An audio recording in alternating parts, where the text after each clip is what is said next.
afternoon. HPG office. Sa po? HPG office. Sige po sir.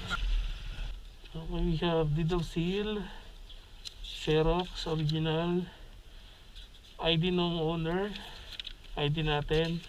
Meron siyang 3 signature. ID natin, CR, tsaka yung huling register ng kanyang OR. So yun, check natin. Sana okay na to. Kasi ako yung last. Ito na yung yung latest. Pina-type written ko na. Ako. At yung Xerox na yung seller ko. 3 signature. ID ko po sir. ID mo. Yes. Sige po. Tapos yung CR po, photocopy. Okay. And then yung OR po.